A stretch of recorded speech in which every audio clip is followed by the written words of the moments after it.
como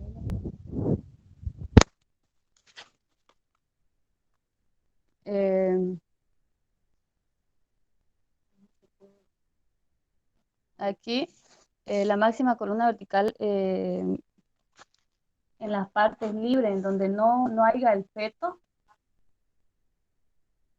no haya feto ni trazamos una línea vertical. Y si es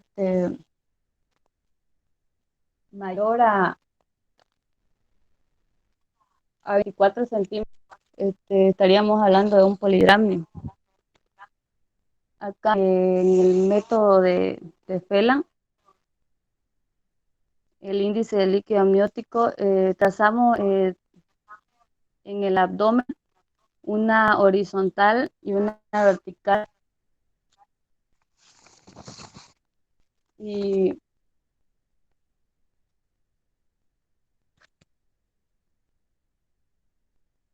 una horizontal y una vertical. Y medimos las 4 partes. Es decir, como una foto de cada una de estas partes y lo sumamos. Lo normal sería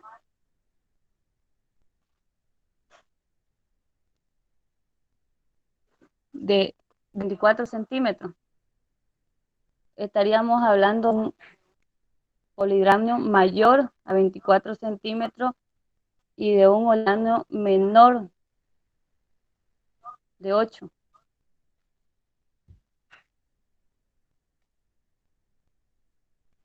La forma clínica,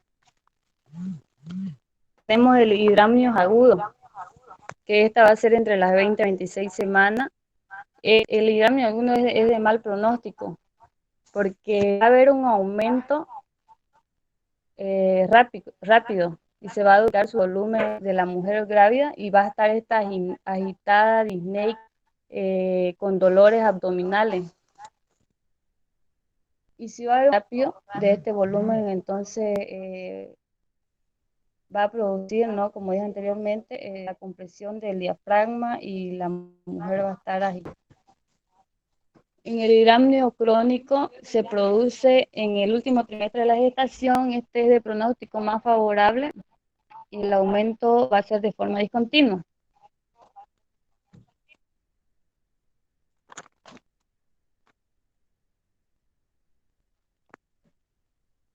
En el diagnóstico diferencial tenemos el agudo y el crónico. El agudo lo iniciaríamos con lo que es la mola hidatiforme, la retención de orina, el desprendimiento normoplacentario. En el crónico, el embarazo múltiple, la cisti y el quiste de ovario.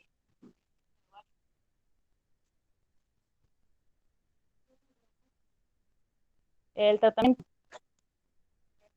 en el embarazo sería la restricción hídrica, el régimen hiposódico.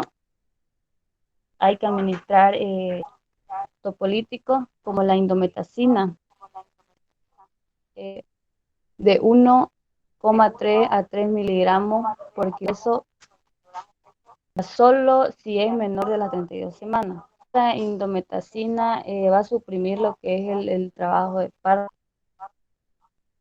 porque va a haber amenaza de un parto. También va a haber, va a producir disminución de la tasa ¿Cuáles del son las sangrado formas de glomerular. presentación de la indometacina, señor? Que si va a calcular Eh, 1,3 miligramos por kilo de peso, tuviera que manejar eso lo indometacina, ha hecho el creo doctor que también.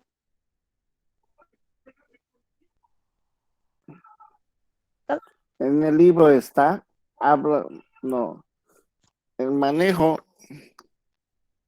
el manejo de de la insulina, en el libro está de 100 vía por 3 días. Eso es lo que no se maneja 1,3. miligramos por kilogramo. Nosotros en el libro Imagínese cómo va también a sacarlo. miramos que dice 1.5 y en otras partes, digamos, es 1 miligramos No lo por escucho. kilogramo peso. Que en el libro dice 1.5 a 3 miligramos por kilo. Ya, entonces le meten una persona de 65 kilos, no le va a dar exacto. ¿Y cómo va a manejar eso? Dentro de los protocolos que se manejan a nivel mundial, se manejan 300 miligramos de indometacina divididos en 3 dosis. Vía rectal, una dosis por día. Entonces eso va a dar. Y sí, se puede aplicar desde la semana 28 hasta la 32 como más, pero en una dosis máxima de 300 miligramos, que vendría a ser 100 miligramos por 100 día miligramos. vía rectal, la forma de que se utiliza como un tocolítico. Otra opinión, la otra señorita, por favor, hable. Ya, doctor, yo le voy a hablar sobre el olividramia. Ya, sobre el mismo tema. ¿Sigo, doctor, o continúo? No, seguimos en el tratamiento todavía. Doctor, sería 100 miligramos vía dosis máxima por el doctor, como lo indicó. Solamente que nosotros no lo tomamos esa dosificación porque nos basamos en el libro, y en el libro es 1.5 a T.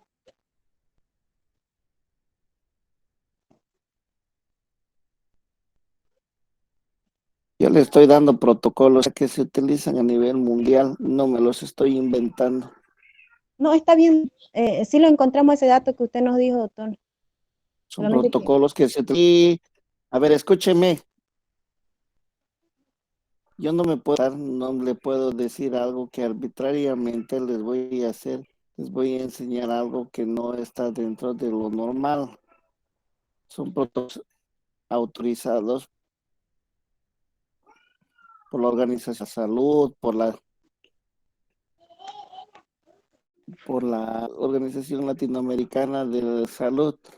¿Por qué? Porque también tiene, cuando usted excede, no cambie la diapositiva, cuando usted exceda dosis, también tiene su contraindicación. Quiero llegar. ¿Qué pasa si usted pasa los 300 miligramos de indometacina vía rectal? Porque usted no puede sobrepasar esa dosis. Va a llegar a otra patología. Patología, usted puede producir una iatrogenia en el manejo de este sí, recién, doctor. de este embarazo prematuro, porque esto es crítico todavía aún. Entonces, ¿qué pasa? Provocaríamos un cierre prematuro del ducto, doctor, en este caso, decía cuando excedemos la dosis, doctor.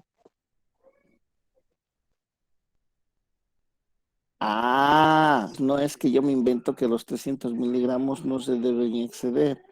El cierre pues, del ducto arterioso es lo más importante porque ese cierre recién se va a producir una vez que tú vaya a nacer. Caso contrario, el intercambio de los volúmenes sanguíneos no se van a producir dentro de lo normal. En reto, eso es lo que ustedes tienen que tener. Continúe. Ya, doctor. Ya, entonces, durante la dilatación va a haber una aneoresis, que es la ruptura artificial de las boestes, esté dilatado entre 3 y 4 centímetros. Durante el alumbramiento vamos a utilizar la oxitocina intravenoso en dextrosa al 5%, una bolsa de arena sobre el abdomen de la grávida para evitar la hemorragia, doctor.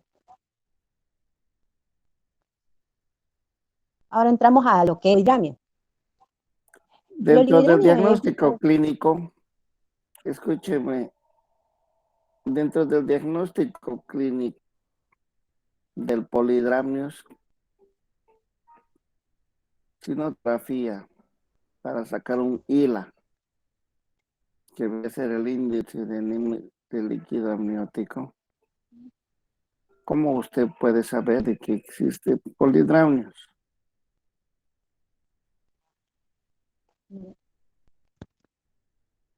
Doctor, mediante la clínica, ¿no? Viendo si una mujer tiene eh, una 24 semanas y el abdomen lo tiene grande, no estaríamos sospechando que tiene aumento del líquido amniótico.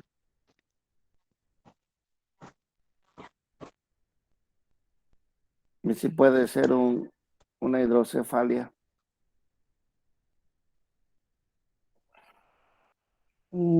Ya sería ¿Cómo lleva usted? ¿Cómo una lleva usted? anomalía congénita. La altura uterina es parte de la clínica para tomar la conducta. ¿A partir de qué semana se toma la altura? Habíamos quedado. Pregunta de de la, examen. desde las 12, doctor, para que sepamos. Entonces vamos viendo la relación que debe. Entonces, hasta la semana 20, rápidamente 1.3 tiene que aumentar de la altura uterina hasta la semana. Ya de ahí empieza a un sentido 0.7 de acuerdo al desarrollo fetal. Entonces, esta acción que debe tener de 0.7 centímetros semanal nos puede llevar a saber si el índice de la altura es mayor o es menor en relación al aumento del líquido. ¿No es cierto? Eso es lo que ustedes tienen. Eso no dicen los libros, eso es lo que ustedes tienen que ver, porque dicen en el carnet perinésico. En la parte de atrás, en las letras pequeñas, todo lo que le estoy indicando dice que eso es lo que tiene que hacer aquel médico, aquel personal de salud para encontrar un polidramnios, ya que la detección precoz de un polidramnios puede. ¿Por qué? Porque lanzar que son un embarazo gemelar, puede ser una hidrocefalia o en su defecto puede llevar a complicaciones mucho más grandes. No olviden que la hidrocefalia, perdón, que el polidramnios no solamente viene con el aumento anormal del líquido, sino también viene asociado a otro tipo de patología que no he escuchado. Bueno, qué tipos de patología vienen asociadas con el polidramnios. Ya.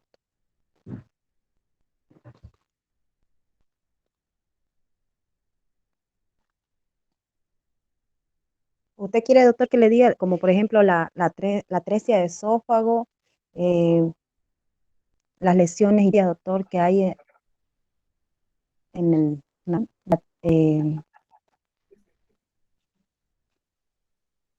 Claro, puede haber pero ¿por qué causas la atresia de esófago? A ver, ¿en qué tipología se puede presentar? por una anomalía, doctor, ¿Pero por qué causa? que la madre no haya tomado su eco durante las 8 semanas, doctor, y Miles de embarazos que no toman ácido fólico. también Provincia puede, y hay lugares que no toman. Eso no es primordial. El ácido sería, fólico con vitaminas complementar. estaría eso, doctor, entre una de Puntual. las causas, La es que diabetes no, me puede provocar esto. Esta patología me puede provocar esto. Esta otra patología puntual. ¿Sabe? Continúe. ya, doctor,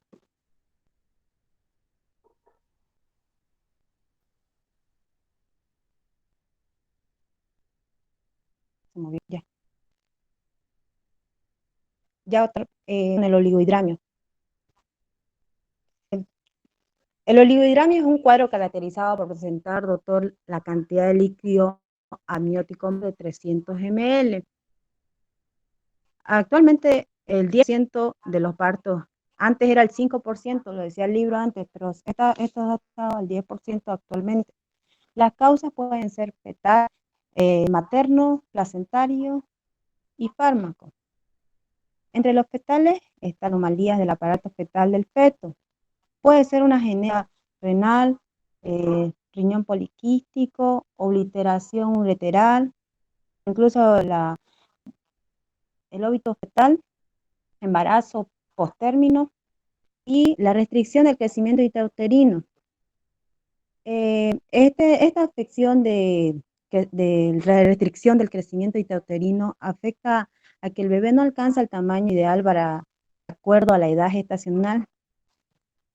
Y entre estas causas, la más... Doctor. De la restricción de retardo de crecimiento intrauterino, ¿cuál? ¿Asimétrico o simétrico? Sería el asimétrico. ¿Por qué?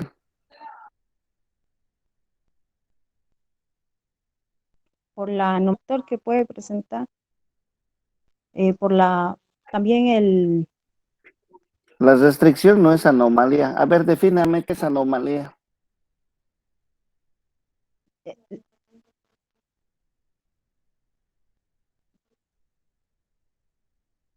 las anomalías son defectos congénitos, doctor. Y al tener restricción de crecimiento es una anomalía. Eh, Pregúntale a ver cuánto ha pesado usted. Y si ha pesado menos de 4, 2,500, usted ha tenido una, no, o sea, usted está no, doctor, empleando las mala palabras, nutrición de la señorita. madre, doctor, por la mala nutrición de la mamá. No solamente, por eso es que yo quiero que ustedes digan causas fetales, anomalías del aparato fetal del feto, genencia renal. ¿Por qué se da la genencia renal? ¿En qué de pacientes se da? Renal se da Riñón en madre, poliquístico, por riñón poliquístico. ¿A nivel de dónde se forman los quistes en el riñón del producto? ¿Acompañado de qué otra? De la tilia también viene. Eso es lo que necesito que ustedes sepan.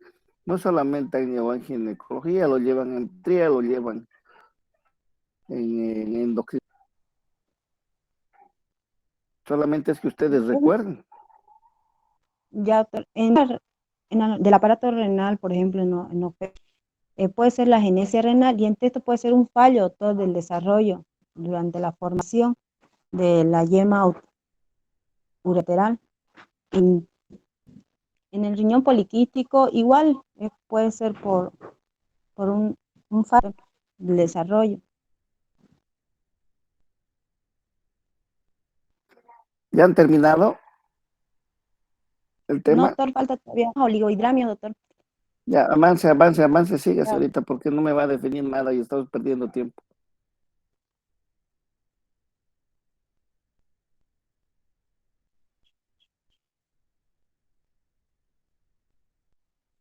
ya.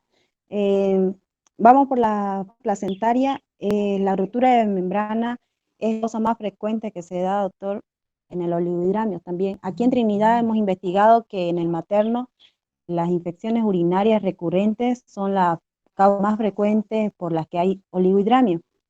Y justamente estas infecciones urinarias causan esta membrana temprana por el aumento del líquido que hay en la madre y hacen una ruptura y pierden líquido, y eso es lo que hemos averiguado aquí en el hospital materno. La clasificación. Ya. Hay el oligohidramio normal, que es entre 8 a 18, el oligohidramio leve moderado y severo. El leve sería de 6 a 7, el oligohidramio moderado de 4 a 5, y hablamos de un oligohidramio De 8 severo a cuando 18, ¿qué? ml, doctor. Y ahora, entre los síntomas y... ¿Está hablando, señorita? ¿Sabe cuánto es 18 ml? No, Para que sobreviva un producto. A ver, póngase antes de hablar lo que quiere decir. De 8 a ya, doctor, 18 ml es una gerencia. no, centímetros, doctor, Centímetros de la cúbicos, es altura lo del pulmón. mismo. O sea, a ver, ¿en qué curso de medicina está usted, señorita? En medidas.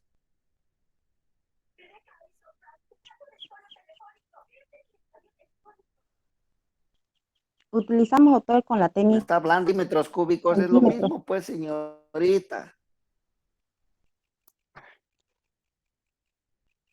En centímetros, doctor, estamos en la técnica de Pelham, doctor. En centímetros cúbicos. No, centímetros, doctor. O en volumen. Centímetros, doctor.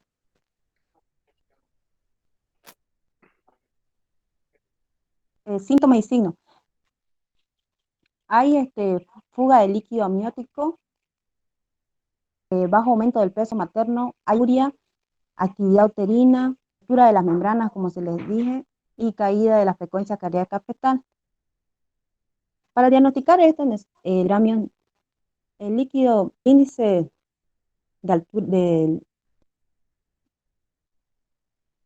líquido amniótico tiene que llegar al percentil de 2.5 del lactón gestacional. Entre las complicaciones tenemos el pie de Bot, que es el mismo pie de Sambo que conocemos, la hipoplasia pulmonar. La hipoplasia pulmonar se da por la falta de líquido amniótico, y la fisiología indica que hace que el feto hace una presión sobre el tórax, y esto dificulta su expansión y por ende, digamos, la pulmonar. Esto nos va a dar como una ausencia de movimientos respiratorios fetales, y con esto va a haber una disminución del flujo pulmonar y va a haber una posibilidad de retener líquido. Y esto nos va a dar a la disminución del desarrollo y crecimiento normal del feto y del líquido por ende. Hay la hipertonía uterina, y la otra es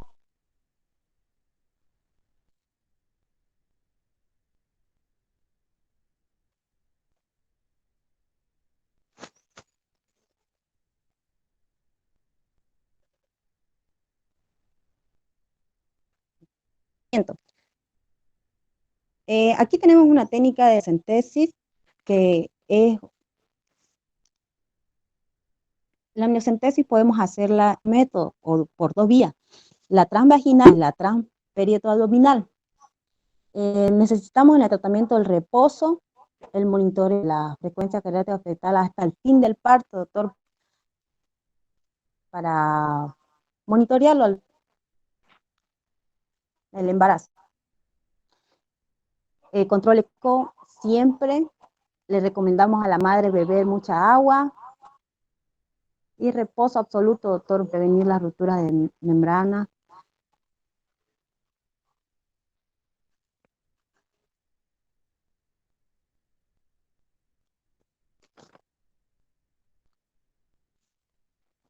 Doctor,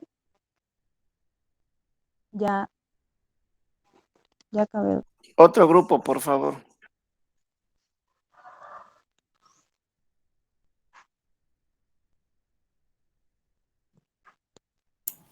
Ya, doctor. Ringa, ringa, ringa. Al 3. Al 3. Ya.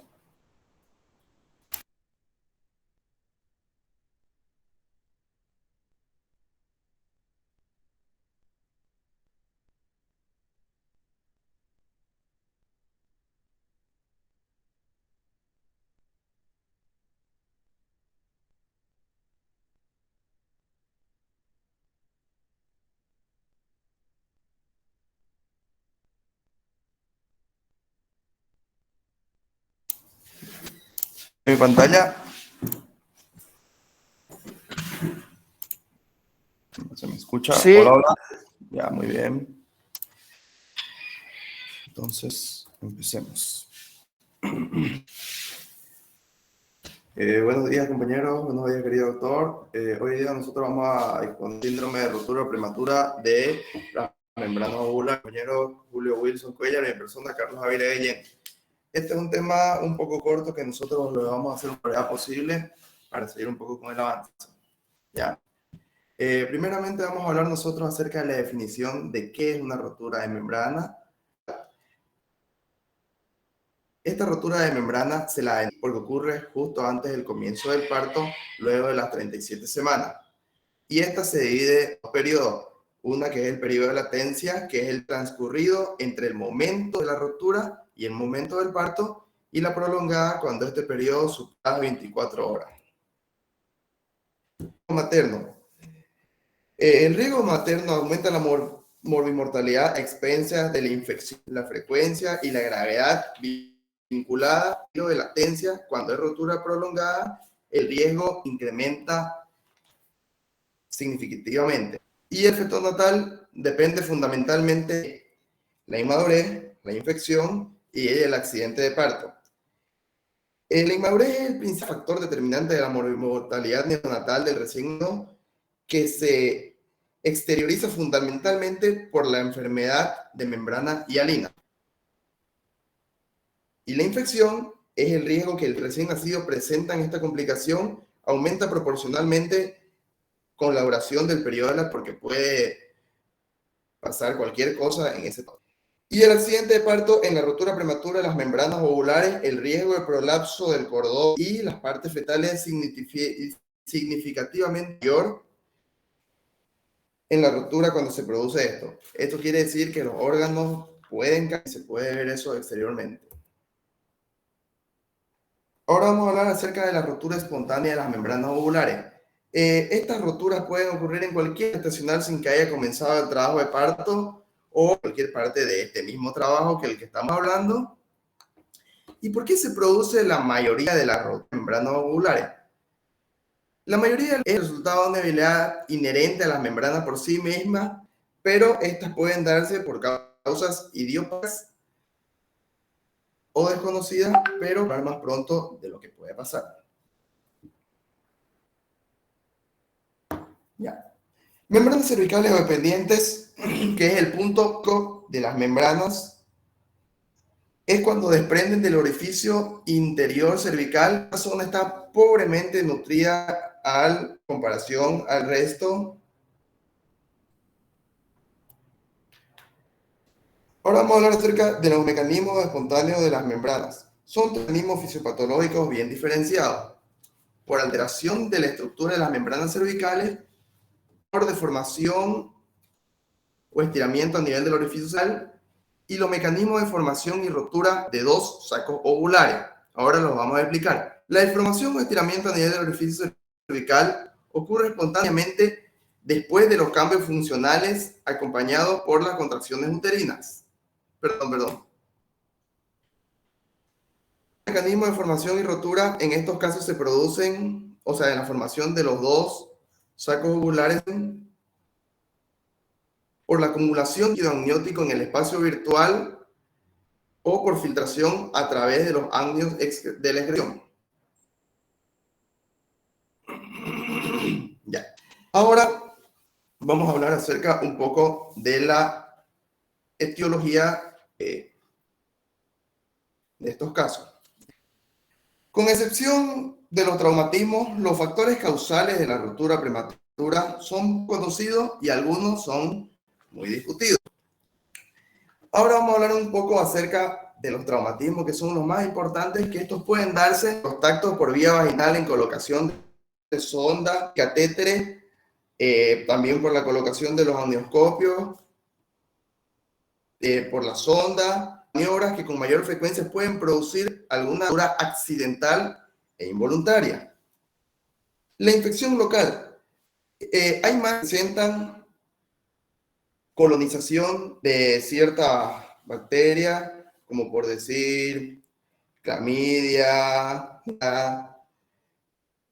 microorganismos y cultivos negativos, que esto también pueden ayudar a la rotura de membrana.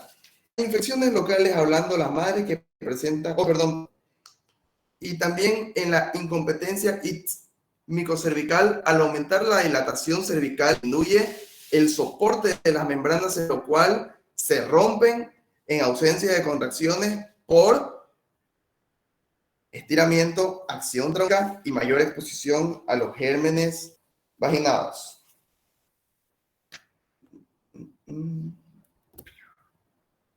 Diagnóstico. La embarazada acude por en forma espontánea y refiere haber tenido una pérdida de líquido. Y con esto nosotros podemos tener la mayor precisión posible. ¿Por qué? Por el color, en especial la hora y la fecha en el comienzo de la pérdida. Diagnóstico, nosotros el 85% de los casos lo tomamos con un examen general, con los datos anteriormente dichos, desde el momento en el cual se fue perdiendo la pérdida de líquido. Y luego con otro examen podemos ver el momento de la rotura. En el examen genital externo, nosotros por la simple inspección, al visualizar la zona de la vulva, podemos ver fluir el líquido amniótico blanco. Claro, algunas veces es color teñido y su olor es semejante al del semen o al del hipoclorito de sodio, lavandina para los amigos.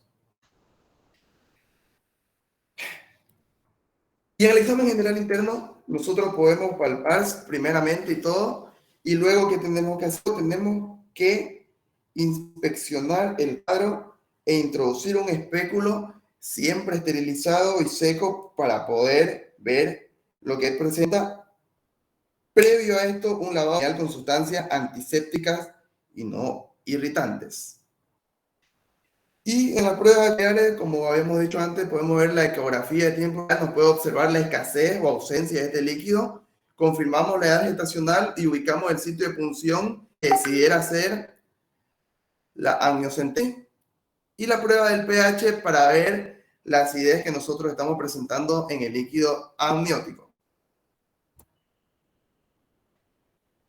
En el diagnóstico diferencial de esto también se puede confundir con la emisión involuntaria de orina por cualquier otra patología, o vaginal abundante por alguna infección, ovular doble y la rotura alta de las membranas que sean por otros motivos.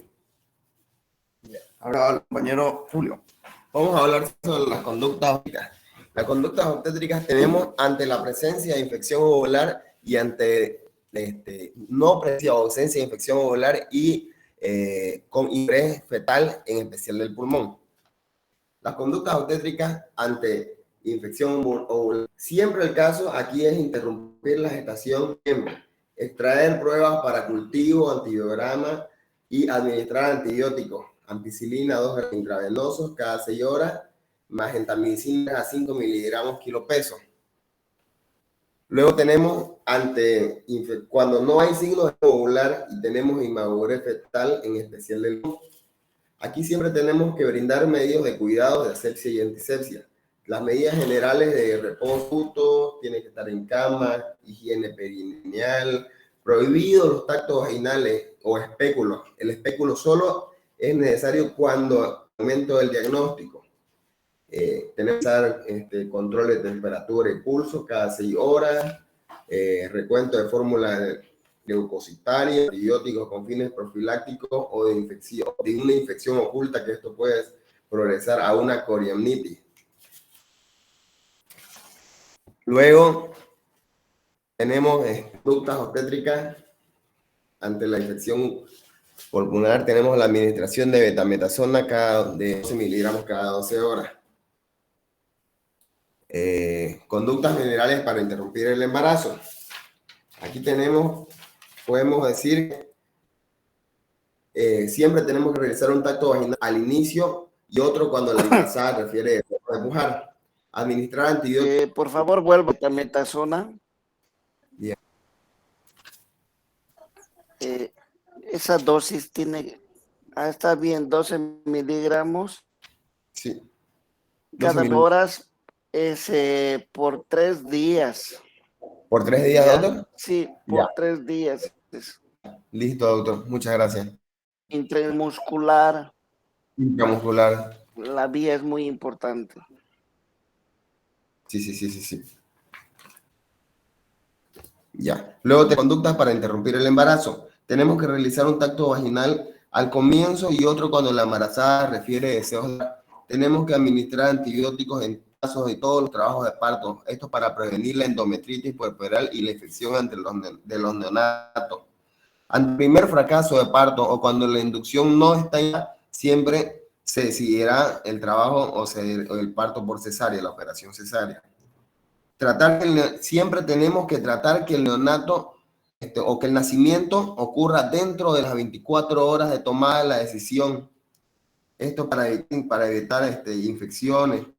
Luego, las conductas durante el puerperio. Tenemos aquí en presencia y en ausencia de infección. En ausencia de infección tenemos que hacer un control de pulso, involución uterina 12 horas y en presencia de infección tenemos que administrar antibióticos. eh, estos controles tenemos que a cada 6 horas los resultados de los cultivos y antivirogramas, y los antibióticos recién los vamos a suspender 3 días después de que desaparecieran los síntomas de infección. Luego, durante el trabajo de parto será una distribución antibiótica de sangre. Exactamente eso mismo, doctor. Muchas gracias. Otro grupo,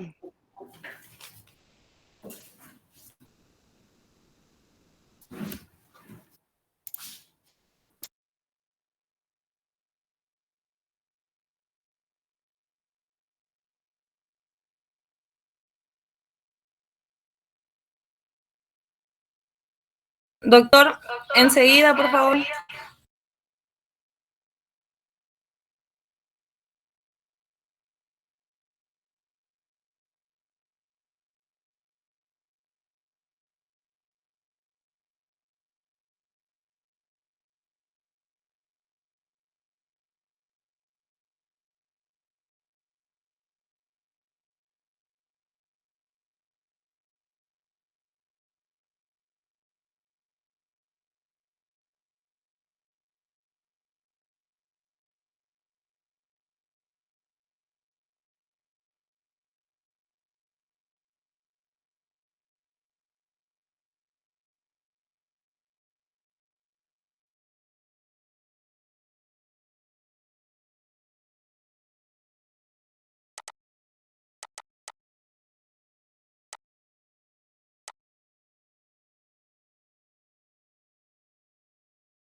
Mi nombre es Carla Lorena Campos Giolcetti. Vamos a empezar hablando con el concepto. Bueno, aquí que nos dice que es una entidad en la cual usualmente las bacterias llegan y se multiplican en la cavidad. Bueno, aunque este término coriomionitis sigue siendo, dice, el término más utilizado, más se ocupa porque hace referencia a membranas fetales, tanto al corion como al amnio. Pero actualmente se puede utilizar el término infección intramniótica porque la infección también puede afectar al feto, al cordón, al líquido amniótico, placenta. Dice que puede existir una inflamación sin afección. Por eso algunos autores lo utilizan el término de triple. Este triple I quiere decir infección o inflamación intramniótica. Vamos a hablar un poco de la epidemiología. Se estima que esto tiene una incidencia total entre el 1 y el 2% todos los partos. Pero en los partos prematuros, doctor, se estima que hay un 10% de coriomionitis. Esto varía mucho en tema de su función, en la geografía. En el parto prematuro, doctor, que se inicia con una ruptura prematura de membrana pretérmino o que se rompen las membranas y se inicia un parto prematuro, se estima que esto, el 90% de esos casos son producidos por una coriomionitis o ya existe una coriomionitis. También se estima que el 25% de las rupturas pretérmino en las que no se inicia antibioterapia tendrán una coriomionitis. Y la ruptura de membrana, englobando la pretérmino y la posttérmino, se estima que tiene un 7% de porcentaje de coriomionitis. Hablando de un poco de su etiología, esta infección intravenosa habitualmente es polimicrobiana y es producida por gérmenes entéricos o de la flora cérvico-vaginal. Y podemos ver los gérmenes que son más frecuentes y a los que se asocian la coriomionitis son los anaerobios. También pueden implicados los bacilos entéricos gram negativos o el estreptococo del grupo B, que es más frecuente. En micoplasma, doctor, y el uroplasma están presentes en los 70% de las mujeres sanas, pero en esto no se sabe si están implicados en la patogenia de esta corio. Hablando un poco sobre los factores predisponentes, nos dice que la deficiencia antimicrobiana del líquido amniótico está relacionada con el factor antimicrobiano, que es un péptido unido al zinc. Bueno, entre estos datos podemos incluir que los mayores factores de riesgo para que se produzca amnionitis son el parto, la ruptura prematura de membrana. Esto sobre todo si pasa a las 24 horas.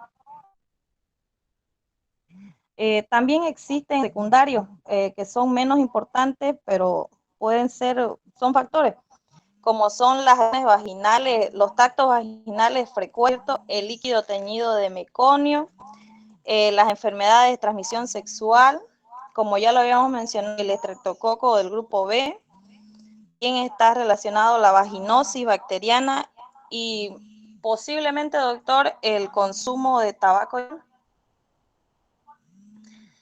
También, como podemos ver, el aumento del pH de la vagina, ausencia del moco cervical, el coito, más adelante lo vamos a explicar sobre las vías de infección ascendente.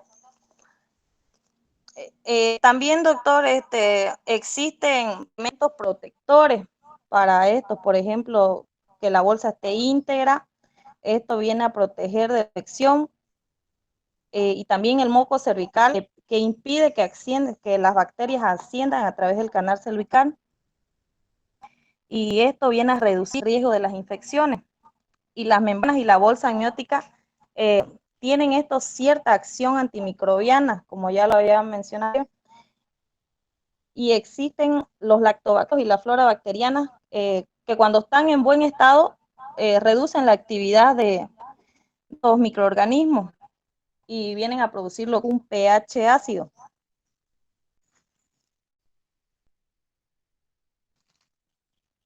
Sobre la fisiopatología de infección, ya les había dicho que la vía de infección es transvaginal, es la más frecuente. Esta infección comienza en las membranas adyacentes al orificio interno. Las bacterias tienen aquí virulencia y permanecen íntegras. Y esta infección llega a la placenta entre las 12 y 48 horas. También la vía hematógena es menos común, pero se da en casos de septicemia materna. También tenemos la vía transuterina, que esta viene a esa punción transparieto-abdominal, cuando esto se efectúa sin las condiciones asépticas. Y también esta infección puede desarrollar el trabajo de parto por la lesión de las prostaglandinas. Doctor, le cedo la palabra a mi compañera Valeria.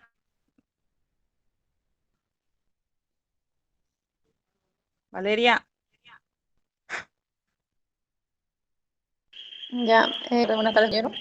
En cuanto a la clínica, aquí tenemos lo que es los criterios de KIP, que aquí vemos como para lo que es la clínica, lo que es tiene que tener fiebre,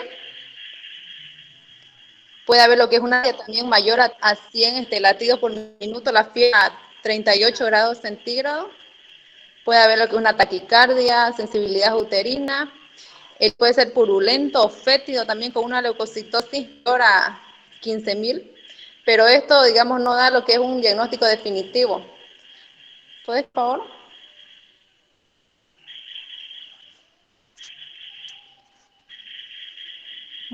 No, ya, para las secuelas, luego te explico el diagnóstico, aparte de la clínica. En las secuelas tenemos lo que son secuelas tanto maternas como en la madre puede haber lo que es un trabajo de funcional, puede haber lo que es una infección también postparto, puede haber lo que es sepsis en el niño, puede tener lo que es un AFGAR inferior a 3, hay un riesgo hacia neumonía, hay también puede hacer riesgo en alteraciones también con una sepsis precoz y lo que es hemorragia intracraneal. Ahora, lo que es en el diagnóstico, diagnosticarlo definitivamente que es una infección, puede hacer a través de una amniocentesis. La amniocentesis vendría a ser una punción de líquido amniótico para indicar si es qué tipo de bacteria, para ver si es que hay bacterias o no en lo que es clasificarla en una infección amniótica. También podemos, a través de lo que es el cultivo, con la tinción de Gram, para confirmar también lo que es el diagnóstico, aparte de lo que es el diagnóstico con la amniocentesis y lo que es la tinción de Gram. También tenemos lo que es la sección, a ver, no, un poquito más. También puede haber lo que es una concentración de interleuquina, como decía, aquí está la tinción de Gram, puede haber lo que es una concentración de leucocitosis, pero eso está en la clínica.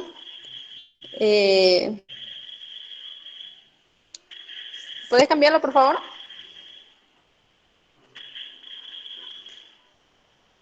Aquí tenemos lo que es el proceso intraplacenta, los cuales se dividen lo que es en 3 etapas.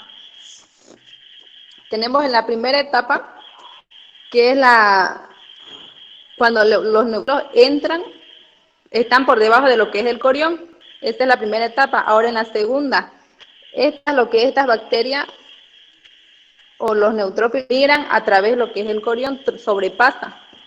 Y en la tercera, hay lo que es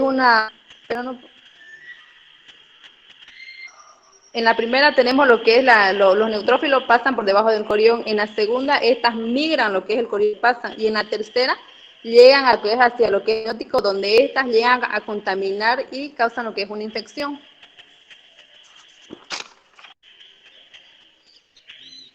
Ahora en el tratamiento tenemos lo que es la ampicilina, la gentamicina, la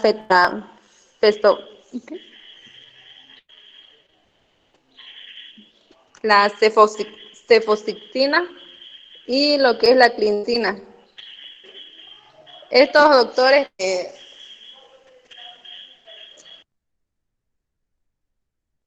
un ratito. Explícale. En cuanto a esto, tenemos lo que es también, antes de lo que es el tratamiento farmacológico, tenemos un tratamiento preventivo. ¿Cuál es el tratamiento preventivo? De lo que es evitar lo que es el coito, evitar lo que es el coito durante lo que es la segunda mitad del embarazo. Luego tenemos lo que es el suplemento de zinc en la dieta, aumentar más lo que es el zinc durante la dieta. Y tenemos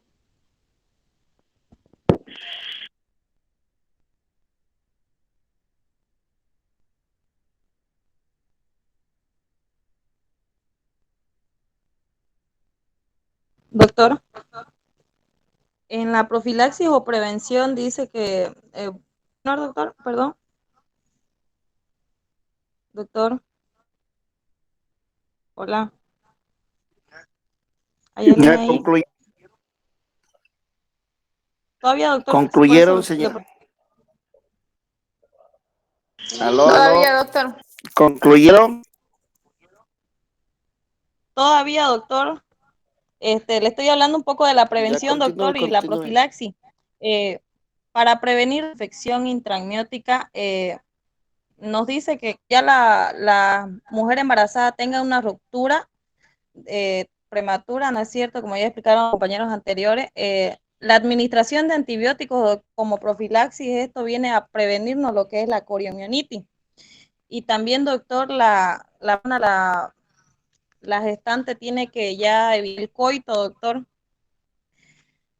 Y también, doctor, en el tratamiento posparto, hay estudios que dicen, doctor, que cuando es un parto por cesárea, se tiene que aumentar una dosis de antibióticos. Por ejemplo, la ampicilina, 2 gramos intravenoso cada 6 horas. Esta puede ser acompañada más la clindamicina, que esta se da una vez al día, doctor. Esto sería para evitar más que todo el tema de la fiebre como tratamiento posparto.